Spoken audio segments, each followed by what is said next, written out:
plano kong magturo.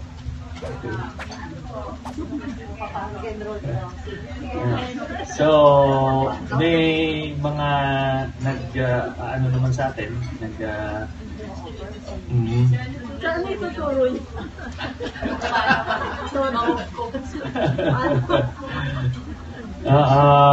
Well, I'd like to believe na marami naman tayong masishare sa mga kabataan, mga tuturo sa kanila.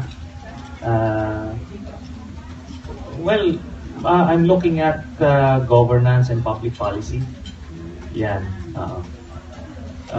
Saan school, sir? Saan school kayo magtuturo? Saka na pagka medyo... Kasi maraming gusto mag-enroll. Sige. Sir, ano yun? Undergrad? Magtuturo ka saan? Undergrad, then at the same time, pwede rin mag-lecture sa graduate schools.